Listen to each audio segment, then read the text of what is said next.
নমস্কার, দেখছেন কলকাতা টিভি। আপনাদের সঙ্গে আমি ইন্দ্রাণী। শুরু করছি সংবাদ সারাদিন। যে খবরের দিকে নজর রাখবো, রাজ্যে উপদ্রুত এলাকায় আইন লাগু করে ভোটের দাবি শুভেন্দু অধিকারী। তিনি বলেন যে আমরা রাষ্ট্রপতি শাসন চাই না, পেছনের দরজা দিয়ে ক্ষমতায় আসতেও চাই না। এমনটাই কিন্তু বৈঠকে দাবি করেছেন শুভেন্দু অধিকারী।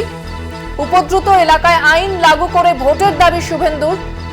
আমরা জানি যে নির্বাচনে একের পর এক ধাক্কা খেয়েছে বিজেপি এবং দলের বৈঠকে বলছেন যে আমরা রাষ্ট্রপতি শাসন চাই না।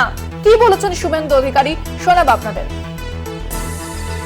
আমরা পশ্চিমবঙ্গ থেকে আওয়াজ উঠাতে হবে, উপদ্রুত এরিয়া আইন লাগু করে এখানে ভোট করতে হবে। উই ডোন্ট ওয়ান্ট 356 নবান্ন আমরা চাই না। যেদিন ভোটে জিতবো সেদিন ঢুকবো। কে বলেছে পিছনের দরজা দিয়ে ক্ষমতায় আসতে চাই আমরা? আপনাদের শোনালাম ঠিক কি বলেছেন শুভেন্দু অধিকারী। এ বিষয়ে বিস্তারিত কথা বলবো। আমাদের সঙ্গে সায়েন্স সিটি থেকে সরাসরি রয়েছেন প্রতিনিধি দেবাশিস সেনগুপ্ত। দেবাশিস, শুভেন্দু অধিকারী বলছেন যে উপদ্রুত এলাকা আইন লাগু করে ভোটের দাবি করেছেন এবং বলেছেন যে রাষ্ট্রপতি শাসন চাই না। একদিকে আইন লাগু করার কথা বলছেন, অন্যদিকে রাষ্ট্রপতি শাসন। কোথাও এই কন্ট্রাডিক্টরি দেখা যাচ্ছে শুভেন্দু অধিকারীর এই বক্তব্যে।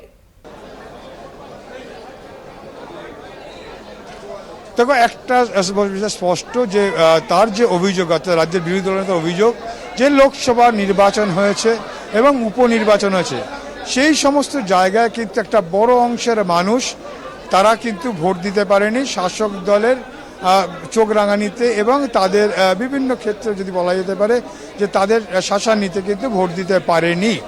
এমনটাই অভিযোগ করে তিনি যেটা জানিয়েছেন যে ইতিমধ্যেই এ বিষয়ে কেন্দ্রীয় স্বরাষ্ট্রমন্ত্রী অমিত শাহ এবং রাজ্যে বিজেপি নিযুক্ত যিনি পর্যবেক্ষক সুনীল বানসালের সঙ্গে তার আলাদা করে কথা হয়েছে, এবং কিভাবে বাংলায় তাদের সংগঠন করতে হবে আর কিভাবে বাংলায় তাদের অধিপত্য করতে হবে এবং বাংলাকে বাঁচাতে হবে সে বিষয়ে বিস্তারিত আলোচনা করেছেন। এবং যে প্রসঙ্গে তিনি বলতে গিয়ে স্পষ্টত জানিয়েছেন যে এখানে যা পরিস্থিতি, আগামী দিনে এখানে যদি সংগঠন করতে হয় বা বেঁচে থাকতে হয় এবং তাহলে কিন্তু উপদ্রুত এরিয়া আইন প্রয়োগ করতে হবে, এবং সেই আইন প্রয়োগ করে যারা বিভিন্ন জায়গায় ভোট লুট করছে নির্বাচনের নামে, নির্বাচনের সময় তাদেরকে বাড়িতে আটকে রেখে ভোট করাতে হবে। এবং পাশাপাশি যারা কেন্দ্রীয় বাহিনী দায়িত্বে থাকবে এবং তাদেরকে কিন্তু এপিক কার্ড দেখার অনুমতি দিতে হবে। এমনটাই আবেদন জানাবেন কিন্তু ভারতের নির্বাচন কমিশনের কাছে, যে তাদেরকে এই ক্ষমতা দিতে হবে যাতে এপিক কার্ড দেখিয়ে তারা ভোটে দেখতে পারে, যে আইন এই মুহূর্তে নেই।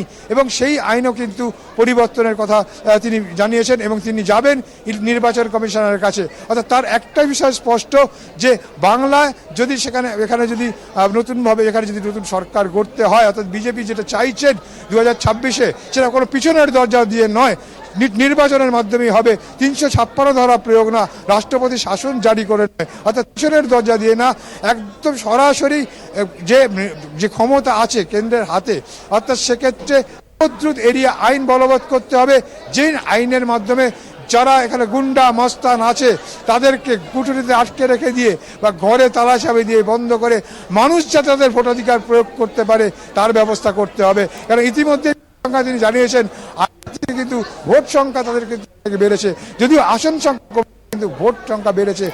দেবাশিস, এই বিষয়টাই বলবো যে লোকসভা নির্বাচনে রাজ্যে বিজেপির ভরাডুবি দেখলাম, আমরা উপনির্বাচনেও বিজেপি যেভাবে হেরেছে সেটাও কিন্তু দেখতে পেলাম, এবং যেটা বলা হচ্ছে যে ভোট ব্যাংকে তারা টার্গেট করেছিল সেখানেই কিন্তু উপনির্বাচনে ধস নেমেছে। তাহলে শুধুমাত্র উপদ্রুত এলাকায় আইন লাগু করার কথা বলা হচ্ছে ভোটে জেতার জন্য, নাকি সংগঠনেও তারা জোর দেবেন? এই বৈঠক থেকে কি উঠে আসছে? দেখো, বৈঠকে যিনি এখানে এসছেন মনোহরলাল খাট্টার, তিনি পরিষ্কারভাবে জানিয়েছেন যে তাদের কাছে খবর রয়েছে, তারা জানেন যে এখানে পশ্চিমবঙ্গে বুকে যারা কার্যকর্তা আছে তারা কিন্তু এখানে রক্ত ঝরিয়ে সংগঠন করছে।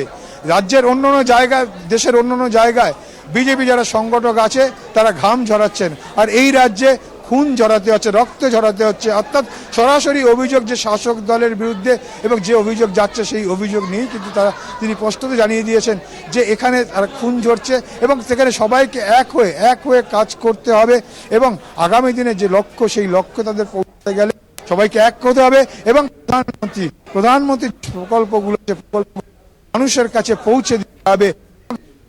রাস্তায় নেবে হবে না, রাস্তায় নেবে কাজ করতে হবে, মানুষের পাশে থাকতে হবে। যশস্ব প্রধানমন্ত্রী নরেন্দ্র মোদীর আছে হবে, এবং